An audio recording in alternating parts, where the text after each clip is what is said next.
Life एक सफर है, खुशी और गम, जीत और हार के धागों से बुनी हुई एक कहानी। जिंदगी के अनिश्चित मोड़ पर एक चीज उम्मीद और ताकत की किरण बनकर दिखती है, सब्र। सब्र बस इंतजार करना नहीं है, यह जिंदगी की मुश्किलों को शांति और धैर्य से पार करने का हुनर है।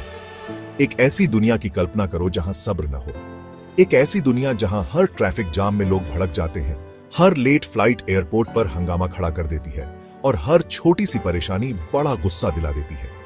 सब्र इस अफरा तफरी का इलाज है, हमारी नसों को शांत करने वाला मरहम है और वो पुल है जो हमें हमारे बेहतर रूप से जोड़ता है। एक समय की बात है, अग्नि और शांत नाम के दो दोस्त एक चहल पहल वाले शहर में रहते थे। अग्नि, जैसा कि उसके नाम का मतलब है आग, उसका स्वभाव भी उतना ही तेज था। उसे आसानी से गुस्सा आ जाता था, जल्दी फैसला लेता था और उससे भी जल्दी रिएक्ट करता था। वह एक ज्वालामुखी की तरह था जो जरा सी बात पर फट पड़ता था। दूसरी तरफ शांत, अपने नाम के अनुसार ही शांत और स्थिर था, जिसका मतलब है शांतिपूर्ण। वह जिंदगी की चुनौतियों का सामना एक शांत मुस्कान और अविचलित व्यवहार के साथ करता था। एक विशाल पहाड़ की तरह वह हर तूफान का सामना शांत ताकत और धैर्य के साथ करता था। एक दिन दोनों को एक निराशाजनक स्थिति का सामना करना पड़ा। वे ट्रैफिक जाम में फंस गए, उनकी कार घंटों तक कहीं नहीं जा रही थी।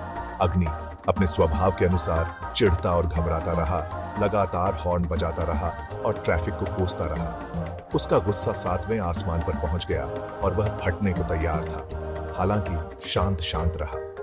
उसने इस समय का उपयोग अपने पसंदीदा संगीत सुनने में किया, अपने व्यस्त कार्यक्रम से अप्रत्याशित ब्रेक का आनंद लिया। उसने अगली कार में ड्राइवर के साथ बातचीत भी की, हंसी मजाक और कहानियां साझा की। जब ट्रैफिक आखिरकार कम हुआ तो अग्नि अपने गुस्से के प्रकोप से थका हुआ और निराश था। इसके विपरीत शांत, तरोताजा और ऊर्जावान महसूस कर रहा था। उसने एक निराशाजनक स्थिति को आराम और बातचीत के अवसर में बदल दिया था।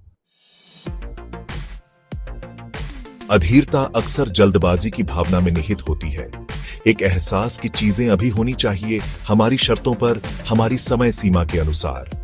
यह वह आंतरिक आवाज है जो कहती है, मैं इंतजार नहीं कर सकता, इसमें बहुत समय लग रहा है, या मैं अभी इसके लायक हूं। जल्दबाजी की यह भावना कई कारणों से उत्पन्न हो सकती है।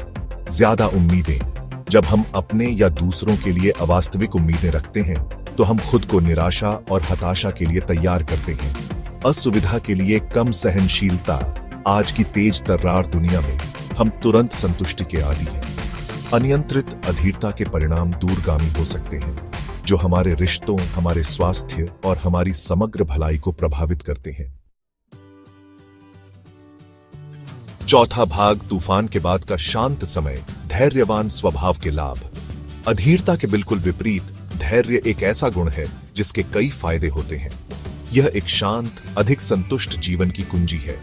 धैर्य विकसित करने के कुछ अमूल्य लाभ इस प्रकार हैं। तनाव और चिंता में कमी। धैर्य हमें पल की तात्कालिकता से अलग होने, एक कदम पीछे हटने और परिस्थितियों को शांत दृष्टिकोण से देखने की अनुमति देता है। बेहतर रिश्ते। धैर्य मजबूत, स्वस्थ रिश्तों की आधारशिला है। बेहतर निर्णय लेना। जब हम धैर्यवान होते हैं तो हम जल्दबाजी में आवेगी निर्णय लेने की संभावना कम होती है, जिनका हमें बाद में पछतावा हो सकता है। बढ़ी हुई लचीलापन। जीवन चुनौतियों और असफलताओं से भरा है। धैर्य हमें विपरीत परिस्थितियों से उबरने के लिए मानसिक दृढ़ता से लैस करता है। पांचवां भाग, धैर्य विकसित करना, चरण दर चरण मार्गदर्शिका। धैर्य कोई जन्मजात गुण नहीं है, यह एक ऐसा कौशल है जिसे सचेत प्रयास और अभ्यास से सीखा और मजबूत किया जा सकता है। हमारे दैनिक जीवन में धैर्य विकसित करने के लिए कुछ व्यावहारिक कदम इस प्रकार हैं। माइंडफुलनेस का अभ्यास करें। इस क्षण में उपस्थित रहना, हमारी वर्तमान गतिविधि में पूरी तरह से व्यस्त रहना, हमें भविष्य की चिंताओं और अतीत के पछतावे से अलग होने में मदद कर सकता है। अपने दृष्टिकोण को फिर से परिभाषित करें। देरी या बाधाओं को निराशाजनक असफलताओं के रूप में देखने के बजाय उन्हें विकास के अवसरों के रूप में देखने का प्रयास करें। कृतज्ञता का अभ्यास करें। हमारे जीवन में अच्छाई पर ध्यान केंद्रित करने से हमारी मानसिकता कमी और अधीरता से बहुतायत और संतोष की ओर जा सकती है। छठा भाग, धैर्य का इस्तेमाल। रोजमर्रा के उदाहरण। धैर्य की असली परीक्षा हमारे दैनिक जीवन में इसके प्रयोग में है। यहाँ कुछ रोजमर्रा के परिदृश्य दिए गए हैं जहाँ धैर्य बहुत बड़ा बदलाव ला सकता है। पालन पोषण, बच्चों की परवरिश के लिए बहुत धैर्य की आवश्यकता होती है। कार्यस्थल की गतिशीलता, मुश्किल सहकर्मियों, मांग करने वाले बॉस या निराशाजनक परियोजनाओं से निपटना हमारे धैर्य की परीक्षा ले सकता है। व्यक्तिगत लक्ष्य हमारे सपनों और आकांक्षाओं को प्राप्त करने में समय, प्रयास और धैर्य की एक अच्छी खुराक लगती है। असफलताओं और चुनौतियों का सामना करने पर प्रेरित और दृढ़ रहने के लिए धैर्य आवश्यक है। सातवां भाग, निष्कर्ष। धैर्य अपनाएं, एक समृद्ध जीवन अपनाएं। धैर्य कोई निष्क्रिय गुण नहीं है, यह एक सक्रिय विकल्प है जिसे हम हर दिन चुनते हैं।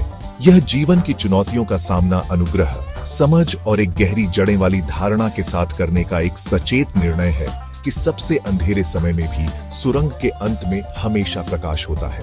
तो आइए हम सभी अपने जीवन में धैर्य विकसित करने का प्रयास करें, अराजकता के बीच शांति को अपनाएं और हर दिन एक नए उद्देश्य और शांति के साथ आगे बढ़ें।